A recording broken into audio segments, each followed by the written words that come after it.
Hi, folks. My name's Tom, and I'm a professional psychological safety geek. And this is a video about our psychological safety framework, which arguably is not necessarily a framework about psychological safety. It's a framework for addressing organizational change and improvement.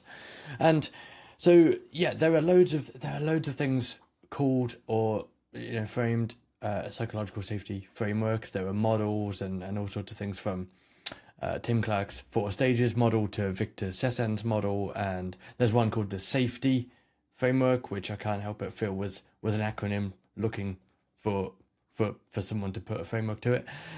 But what we've done here is what I've done here is borrow Deming's PDSA cycle, the plan, do, study, act cycle, and sort of reframe that slightly in a psychological safety context.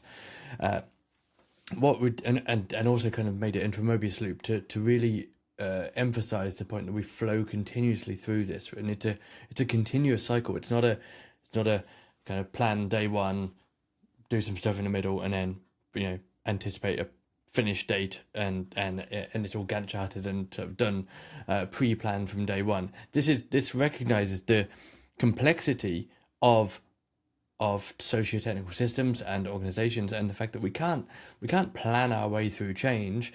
We can plan to take certain actions, but those actions invariably should be experiments. They should be things that we try and learn and learn from the results of. So let's just take a little bit through this framework here. So the first kind of thing to do is to study, to do some learn and increase our understanding of psychological safety, and this also means providing that learning and evangelizing for it in the organization. Maybe even creating a business case, or putting acquiring some funding to do something, getting some people on board, whatever that looks like as well. So at this point, we're learning about psychological safety, learning what it is, and we're learning how maybe to measure. So this moves on to number 2, assessing the existing state of psychological safety within our teams, and we propose a sort of both qualitative and quantitative mixed methods approach to measuring psychological safety. We don't really endorse any particular survey. Surveys are good, but only as part of a broader measurement endeavor.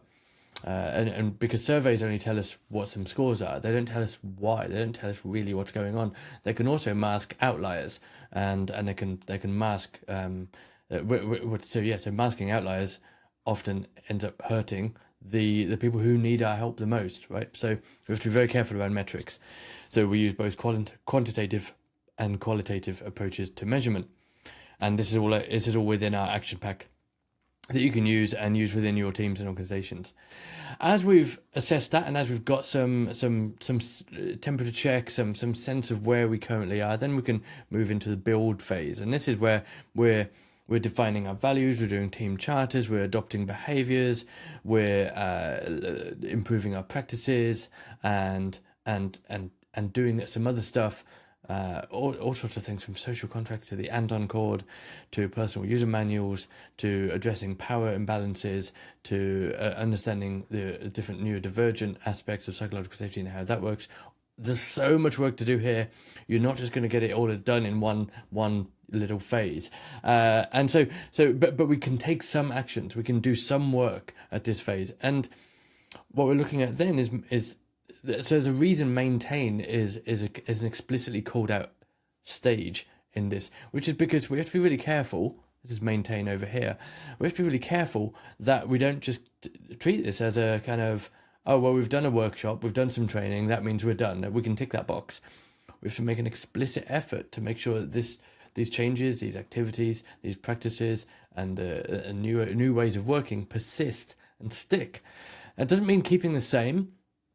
We're going to change over time. We're going to learn how to, we're going to try something out and do better next time. It might not work the first time, might not work the second time. We might try something out and decide to try something different the next time.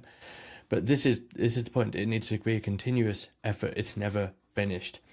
And at this point, we're sort of moving back into this reflection stage. The whole framework around this is framed around this understanding, reflection, and act. process, and so we're flowing back into the studying, and this is where we need to look back at current research. We need to learn what's going on. We need to find out what people's experiences are in the organization. Find out some more stuff. Look at some more behaviors. Learn some more stuff. Like continuous learning.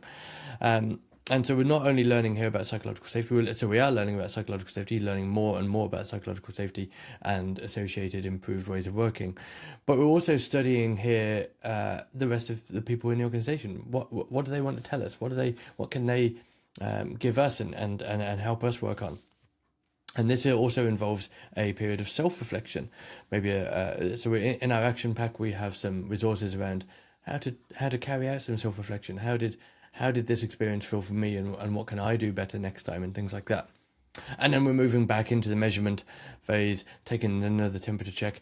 Important to note here that we might actually find that if we're doing metrics and scores and stuff, those scores might actually dip at this point, because people may start to feel more honest about how they can reply to surveys, and that would be a good thing. This is why we need to also use qualitative approaches and interviews and groups and communities and discussions to surface what's really happening, because we might just look at some scores lowering and think, oh no, we're doing it all wrong, everything's gone to hell, and no, it could be a good thing. And so again, we're flowing through this cycle. So this is what we call our psychological safety framework. It's a cycle. It's a loop. It's a Mobius loop, whatever you want to call it. You can use it. You can improve on it. It's not proprietary. We don't claim any ownership of this. You can use it and adapt it however you want in your context, in your organization. So if you want to find out more, head over to psychsafety.com, get in touch with me, Tom at psychsafety.com, like and comment on the video, join up to our newsletter, our communities, and all sorts of other stuff. And I'll see you there next time.